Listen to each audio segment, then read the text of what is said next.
7:16, call to order. Pledge allegiance. I pledge allegiance to the flag of the United States of America and to the republic for which it stands, one nation under God, indivisible, with liberty and justice for all.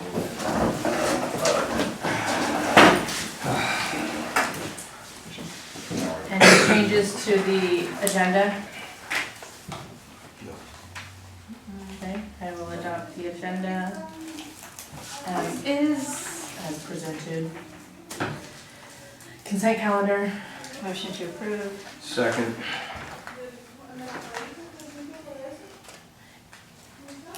Any comments, questions, or concern from the public?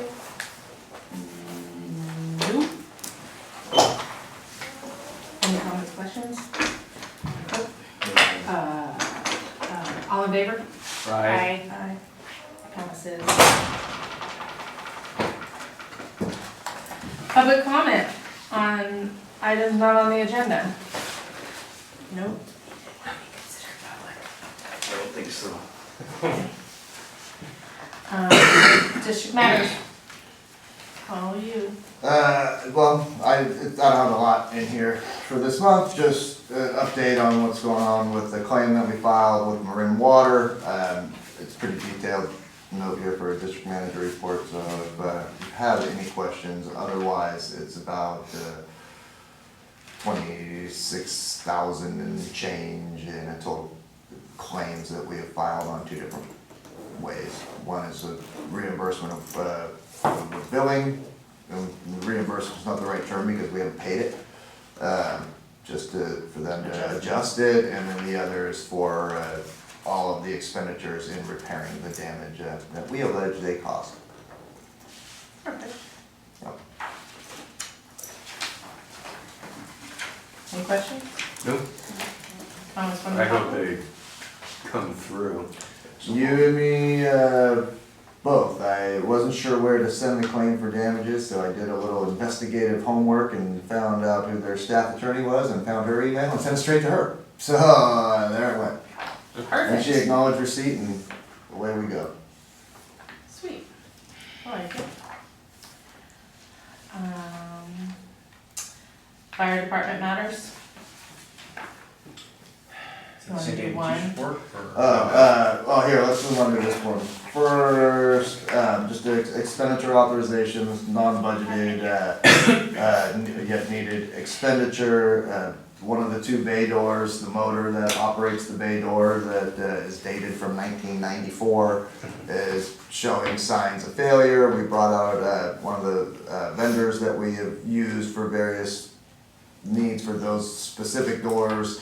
They identified a couple things that needed, one, to replace the motor and the whole opener system, and then 2, they highly recommend replacing all of the rollers within all 3 of the doors, as several are showing signs of wear and potential failure and bearings coming out and things like that. So total expenditure on this is a little over $7,700.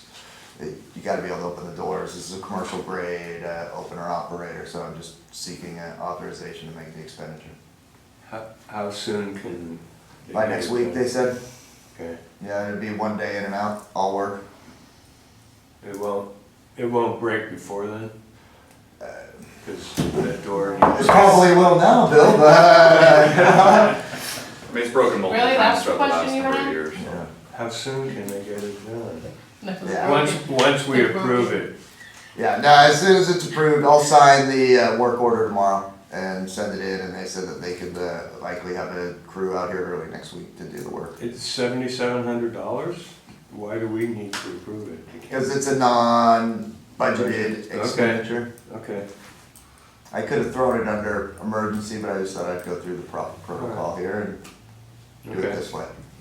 I wouldn't recommend a budget amendment for it at this time. We'll see what comes down the line, and even then, if nothing else comes down the line later, this isn't necessarily worth a amended budget, but the board has formally approved it, so when you have a $7,700 line on a line that has no budget associated with it, know when.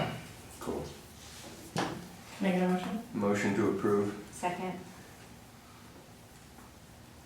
All in comments from the public? Nope. All in favor? Aye. Aye. Passes. All right. Now, Now the sheet. So unfortunately, I don't have response data yet. That's still an issue that we're trying to face. We are currently getting data, but it's through the emergency command center, so it becomes quite convoluted. It's just a process, dude, so I just don't have anything readily available yet. However, Kathleen, I will make that, we are making that a priority for you. You know, we know that you're very passionate about it. Yeah. So we're continuing working on that. Staffing, so at the beginning, I don't know, at the mid last month, June, I had our folks go back to 3-person staffing, thinking that I was gonna have one of our folks come back. Our brand new folk was gonna be able to be mandatory then, and that rapidly fell apart. We have one additional injury right now, and one retired. So that dropped us back a little bit. Right now, the Firefighter Association has requested that we go back to 2-person staffing. Now evaluating and analyzing the data around that and kind of configure some kind of creative scheduling to be able to do as much as possible 3-person staffing. Obviously, like I came to you in the past, one of my concerns is obviously the wildland season and how everything's dried up now. So trying to figure out what makes sense, both to have our 3-person coverage so that we have an effective firefighting force, but at the same token, trying to balance that with our folks' mental health and just their general health by being here 20 days a month is not healthy. So trying to figure that part out. So we're in the process of having conversations with Ryan to kind of figure out what is a good balance on there. One thing that I have talked, and I will continue to support is the fact that if it's truly a high fire danger day, meaning it's hot and windy, those are absolutely, so we're going to stop it somehow. Somebody needs to come out and stop the station on those occasions for sure. Our new person, Tristan, is doing really well. We just did our monthly evaluation with him. We scored super high points, above average, exceeded the expectations, so he's on board. You can probably talk to any one of these folks in there and they can probably give you a good vouch for him on how well he's doing. So a really nice addition to our department.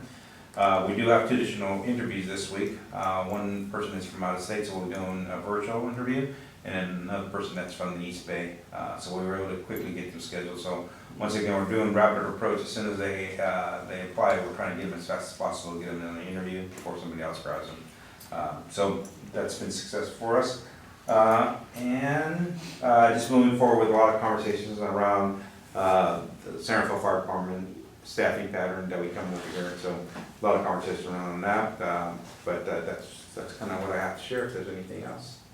Has there been any other talk between Marinwood and Centerville? those conversations are ongoing, no major updates for this format yet. But with Chris and Lisa too? They are ongoing. Okay, that's what I just, yeah, I don't want details, I was just asking if they're involved enough to. Perfect. Any questions, comments, concerns? All right, thank you. Thank you. Sweet. Do you have anything to add? I do not at this moment, thank you. He's waiting for the record for it. Oh, you're gonna stay to the very end? Oh, Thanks, Chief. thank you. Thank you. Thanks, Chief. That's it? For you 3, yes. No, I was just, actually have a quick minute just after, just for 2 minutes. Sure. Thank you.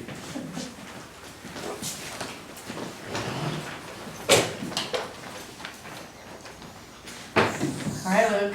All right, thank you. So just a few things to point out in my report is summer camp's in full swing. Started on June 16th and we're, I guess, the start of our 4th week this week, and things are going very smoothly.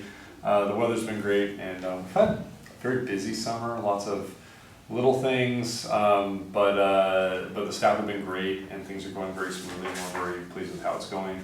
We're currently serving around 500 campers a day and teaching swim lessons to over 100 swimmers, and we've got about 75 counselors in training and guards in training coming every day. So this place is jam-packed, and things are going very smoothly.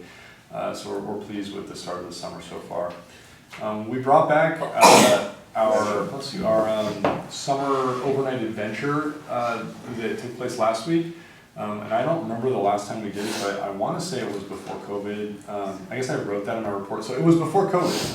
Last time we did it. And where we sent, we had around 30 campers. I think we actually had exactly 30 campers go on this trip. We went to Occidental to the Alliance Redwoods Conference Grounds, which is all super cool campgrounds with ropes courses and nature hikes and cabins to stay in. Just kind of a very traditional kind of Redwoods stay away camp vibe. And the kids had a blast, the staff had a blast, and it was a really a great time. So it was a very positive experience, and we're happy to have been able to offer that again to those campers. Do you max it out at 30? I'm not sure. I think we would have been able to accommodate more, and we would have added some staff for that. I don't know what the max was that we could have had. I think there was like a little bit of like, you know, there were tiers and it would cost more accommodations. But I think we were able to accommodate everyone that signed up, and it worked out well. So yeah, that was a fun thing to see. I didn't actually go. Robin was able to drive out there with a couple of our camp supervisors just to go and like meet up and see how things were going one of the nights, and they had a great time. But it was a 2-night stay, and everyone had rave reviews, so we're pleased with that. And on the pool side, the weather's been great. The pool's been hopping. Everything's been going well with swim lessons, rec swim, lap swim. John Paul has been training the guards each Friday at our in-service trainings, but he's also been running, we call them red shirt drills, but they're practice emergencies during the day. Once in a while, a couple times a week, he'll run a practice emergency for the lifeguards where there'll be somebody pretending to have an emergency, whether it's a drowning victim or of some sort, and the lifeguards will know it's training. They won't think it's a real emergency, but they'll have to respond as if it's real, blow the whistles, clear the pool, get the person out, and then they'll be sort of evaluated on performing the follow-up CPR and first aid and various things. And so we've done a handful of those already this summer, and the staff have been doing well with those, and it's been good to keep them on their toes. And for some reason, my youngest son, Graham, who's been coming to camp, has been like at the pool for like all of them, and he's like, Dad, today there was another like, thing, and he keeps having to get out for those, but it's been exciting for him. So yeah, he's not stopping it and saying, I know this isn't real. Yeah, no, I'm sure he's going around like I was there when. But so far no real emergencies, thankfully, and things have been going well at the pool. And we're going to have our second installment this Friday for Music in the Park this summer. 2 weeks ago we had the Cosmo Alley Cats, which was like an old-timey swing band that was fantastic. And they got a bunch of reviews. Fans. And yeah, there were a lot of people dancing, and it was a really great first concert for the summer. The weather was perfect. It was like absolutely windless and beautiful and warm, and yeah, that's great. The weather's actually looking to be really good for this Friday, and we have a really cool reggae band called Soul Horizon performing this Friday, and I'm excited for that. So so the summer concert series is off to a good start, and we're feeling good about that. Marinwood Market is continuing to provide sell food, and we've got our staff running refreshment tents and selling candy, and I think we'll have Silverman's doing ice cream again this Friday. They were really able to come last time, but yeah, so that's been great. On the parks maintenance side of things, the staff have been busy doing a lot of landscaping around the community center. You guys probably saw a bunch of piles of wood chips stacked a bunch of different places, and they finally spread most of those yesterday. Just trying to replenish wood chips in a lot of our landscaping areas, and getting a lot of pruning done, and filling up the sandbox, and just keeping things looking nice for the summer camps, which has been good. We've had some tree work performed the last few weeks, notably along the Creekside Path, where we had some overgrowth that needed to be addressed, and just keeping up maintenance.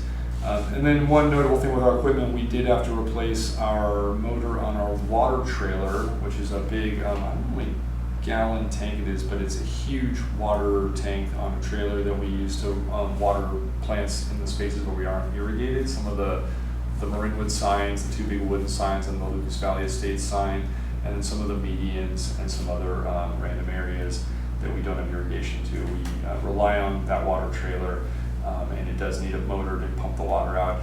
So we were able to get the motor replaced relatively quickly before these plants all died, and that was thankfully we were able to do that. It's hard to get these motors. These have been they're on their way out with recent legislation in California trying to get out of gas-powered small motors.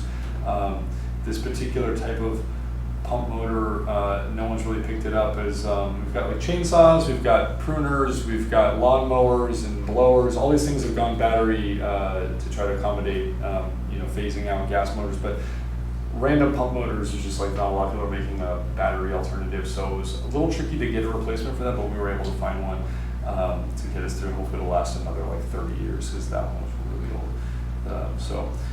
So we're watering the plants still, so that's good. And using the reclaimed water, so that's also good. And then some of our upcoming projects just include, we've got some divots and holes in our lower tennis courts, and the staff will be doing some patches to try to keep those courts playable as we figure out what we're going to do with those courts long term. But in the meantime, we are going to attempt to try to fix some holes and repaint some areas, and I'm looking forward to seeing how that goes. But if anyone's any other questions, please let me know. Otherwise, that's all I want to touch on. Have the lower courts, the ones that you restriped for different play that other than tennis? Did the pickleball cause the holes? I can't say that as it's on the other court. We only striped one court, and the holes are all on the opposite one. So it doesn't seem related. Just wondering. Yeah. Just wondering. Valid question, though. I just thank Robin for all the work she did on the camps, and she keeps doing throughout the whole summer. Yes, big thanks to Robin. The whole crew. but Robin's got a It's, well-oiled machine with the camps, and things are running very smoothly. And we're running the Camp Carnival this Thursday. It's a huge production that we do each year, and she's got it just dialed in, and she makes life very easy for me. So I very much appreciate Robin.